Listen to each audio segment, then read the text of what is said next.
Surround yourself with individuals who are already self-disciplined. There's a lot of truth to the old saying, birds of a feather flock together. How come? Human beings are sponges. We soak up our surroundings. Part of the reason why you're having a tough time doing what you need to do when you need to do it is because you hang around with people who are always taking a shortcut. Worse yet, you may be hanging around with people who tell you that you can't do it.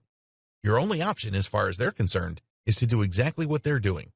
It's very hard to soar like an eagle when you choose to surround yourself with chickens, turkeys, and other fowl. You know what you're capable of. You know how high you can soar because you can dream that far. It really would be quite tragic when you choose to surround yourself with such small-minded people that they create some sort of motivation black hole for you. No matter how bright your dreams are, all their vibrancy in life gets sucked out by the negativity of people around you. All you can hear is, "You can't do it. I've tried and failed. Don't be like me." The worst part to all of this is the fact that oftentimes these people are our family members. How many times have your parents discouraged you? How many times have your cousins told you that you shouldn't even try? How many times have a well-intentioned uncle or aunt put you under their arms and told you that they sympathize with you, but you just don't have it in you? You have to understand that these people don't have it in for you. They want you to be happy. They want you to be content. They want good things for you. But the problem is they are so jaded, or they have been distorted by past mistakes and failures that they feel that they're doing you a favor by discouraging you. Deep down inside, they just don't want you to be disappointed as they are. Life let them down, and they'd be damned if they would let somebody they love, namely you, go through the same ordeal. Please understand that in most cases, it's love that motivates them. They don't want you to lose your resolve. They don't want you to lose your will. Instead, they just don't want you to get hurt. So, in their minds, the shortcut to that is to not try at all. You need to get out of that motivational black hole. You need to do it pronto. How do you do that? Surround yourself with people who have already achieved some of what you're trying to achieve. If you are at work, chances are 20% of the people there produce 80% of the results. Your job on day one is to find those people. Hang out with them. Sure, at first they probably would doubt you. They might even be very suspicious. But earn their trust. Get in their inner circle. Tell them, "You have what I need. You are the winners in this organization. Sure, I'm wet behind the ears and I'm not tried, nor am I proven.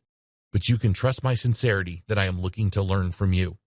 Besides the nice little ego boost, you appeal to the better angels of their nature because they know how hard it was to start out being nobody. They know how tough the process can be. If they can see your sincerity and the clear drive in your eyes to want to improve yourself, they see themselves in you. In fact, the very best ones would love to pay it forward. In other words, nobody was there for them to show them the ropes. But now that they have a chance to mentor somebody, they will jump at that chance. That shows you their real nature. So hang out with those people.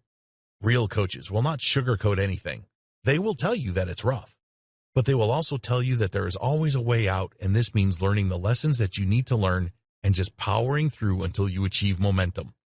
But people are not going to waste their time on you until you show them that you're willing to pay the price. This means hanging out with them. This means trying to make the effort to hang out with them. In fact, a lot of them will test you. They'll say to themselves, "Does this kid really want to be a top salesman in this organization? Let me bust his chops. Let me give him a hard time." You just need to get over this. Once you earn their trust and confidence, they will clue you in on the secret.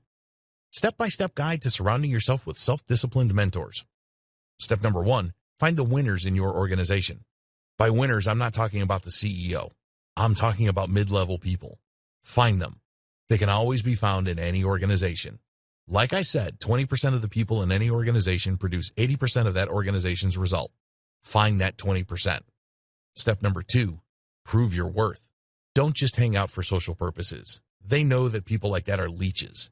They want the appearance of success, but are unwilling to do any of the work to achieve real success. Real successful people don't have time for such people. They're parasites. Since the most productive people in your organization, which one you are, don't be all that shocked if they try to test you. Maybe they'll give you an assignment. Maybe they'll try to work with you and test your chops. Whatever the case may be, get ready for the test. Be prepared to ace that exam. Step number 3, keep an open mind to critique so you are accountable. The worst thing that you can do is to have an ego. The worst thing that you can do when you're trying to learn from a mentor is to think that that person doesn't know what they're doing and that you're always right. I know, this sounds crazy, but people do it all the time. They think that they're complete.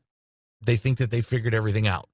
So when somebody who actually has figured things out tries to mentor them, nothing sinks through. Everything is seen as some sort of offensive remark. People feel that they're being attacked. So they don't learn. You can't take this personally. You're the student. Act like one. You don't see a student go up to a professor and say, "You're wrong. You don't know what you're talking about." How would you know? You haven't read the book backwards and forwards. You haven't done the research. You haven't been asked to speak at hundreds of symposiums and conferences. You better shut up and sit down, because every time you open your mouth, you're not learning. It's much better to close your mouth and open your ears. The fact that you are shutting down your ego or setting aside pride is a self-discipline exercise in and of itself. Hey, let's face it, all of us want to be a prima donna. So all of us want the spotlight. But the problem is, when you hog the spotlight and you try to put on a show, you're not learning. These people have what you're looking for, so allow yourself to learn.